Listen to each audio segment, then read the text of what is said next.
अस्सलाम वालेकुम नाज़रीन, ईद मुबारक।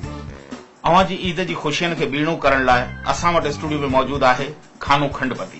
शाबाश मूं जड़ा थुल्ला जेको पुछणो अथई झटपट पुछ, मूंखे त कासाई झलणो आहे। ईद एडी कासाई झलणो अथई? 15 ॾींहनि खां कासाईन सां मीटिंग में मसरूफ़ आहियां, पर पोइ बि को कासाई झले ई कोन थो। छा मतलब? मतलब त रमू कासाई, नाथो कासाई, ओसू कासाई, इहो त मुर्गो सफ़ा नो लिफ्ट ॾेयो बीठा आहिनि। नेठ वञी बगू कासाई झलियो अथव। बगू कासाई छा थो चवे? चवे थो ईद जी 3 रात जो 12 बजे खां पोइ वांदो आहे। रात जो 12 खां पोइ? हा, मूं पाण चयो माण्हू ईअं टांगो आई। रात जो 12 खां पोइ वांदो थींदो त आऊं तो को ठटे खां मकली या पैसेंजर खणंदुसि। पोइ तूं बि खणी 12 खां पोइ कुर्बानी कजांइ। वाह म्यां वाह वाह, पाड़े वारा सभु सुम्ही रहनि, आऊं उन टाइम ते कुर्बानी करियां हा न, ताकि ॿिए ॾींहुं सॼो पाड़ो मूंखे चए त कुर्बानी त कई कान अथई, बाज़ार मां 1.5 किलो गोश्त वठी अची विरायो अथई। माना सॼे पाड़े खे ॾेखारे पोइ कुर्बानी करणी अथई? ज़ाहिर आहे, रुगो आऊं छा, जंहिंजे बि मूं तां रली छिके लाहींदे सो मूं जहिड़ो निकिरंदो। पर बगू कासाई त ईद जे 3 ॾींहं सभु रात जो 12 बजे खां पोइ टाइम ॾिनो अथई, सो तोखे हथ किथां चढ़ंदो? ख़ैर, मूं बि बकर कुआइण लाइ बहितरीन तरकीब सोची आहे। उहा भला कहिड़ी? जिन हंधनि खेसि वैट कुआड़ा आहिनि से सभु हंध मूंखे ख़बर आहिनि, आऊं ॻोल्हे वञी खेसि लहंदुसि ऐं पोइ छा? ॻाल्हि खुली कर। पोइ पिस्तौल संदसि निरड़ ते रखंदुसि ऐं चवंदुसि हली थो बकर कुअण या तोखे कुआं। ओहो, इहो त ग़लति आहे। ग़लति या सही? हिन इज़ुईअ वारी ईद में कासाई माण्हुनि सां खिरई अहिड़ो था छॾाइनि। माण्हू वञो साणनि ॻाल्हाए, भाउ सलाम वालेकुम, हले हल असां वटि टाइम कोन्हे, दुकान जी मुआड़ी छॾ।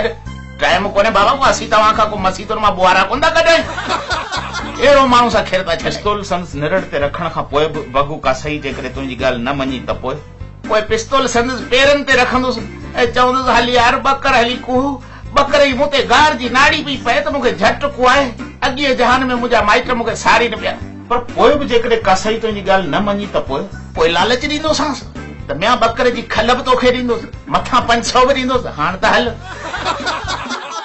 पोइ बि तुंहिंजी ॻाल्हि न मञाई त पोइ कन में चवंदोसांसि छा? मजबूर आ आशिक, मजबूर आ भले केॾो बि कंदार हुजे। तुंहिंजूं त ख़बरूं ई अजीब आहिनि। मुंहिंजूं कहिड़ियूं ख़बरूं? आऊं को आकाशवाणीअ तां पियो ॻाल्हायां छा? चङो, इहो ॿुधाए कुर्बानी लाइ बकर वरितो अथई? मूं कोन वरितो आहे, मां वरितो आहे। जेसि ताईं वॾा जीअर आहिनि, नंढा छो पंहिंजी खल लाराई? पर तोते बि त कुर्बानी जाइज़ आहे। त मां सिर्फ़ बकर वरितो आहे। कासाई जो अरेंजमेंट त मुंहिंजे मथां आहे न।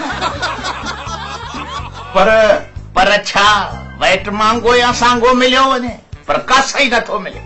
ईद 3 ॾींहनि में कासाई जहिड़ो मिनिस्टर ॻाल्हाइण लाइ तयारु कोन हूंदो आहे। हिकिड़ी ॻाल्हि त ॿुधाए खानू खंडपति। नथो ॿुधायां, म्यां माण्हू आहियां, को रेडियो कोन्हे जो रुगो वेठो ॻाल्हायां। तोखे ज़री बि फिकाई कान थी थी? छा जी फिकाई? एतिरी देर थी आहे, को सुहिणो ट्रेक छो कोन थो ॾेखारी? यादि आयो, वाजो यादि आयो। नाज़रीन, ट्रैकनि जा टाकोड़ा जारी आहिनि। अचो त हिन वक़्तु ॾिसो था ही सुहिणो गीत।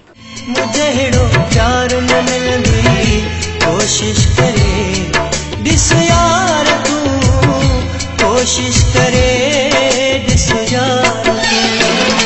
मुझे हेड़ो प्यार न मिलंदी, मुझे हेड़ो प्यार न मिलंदी, कोशिश करे ॾिस यार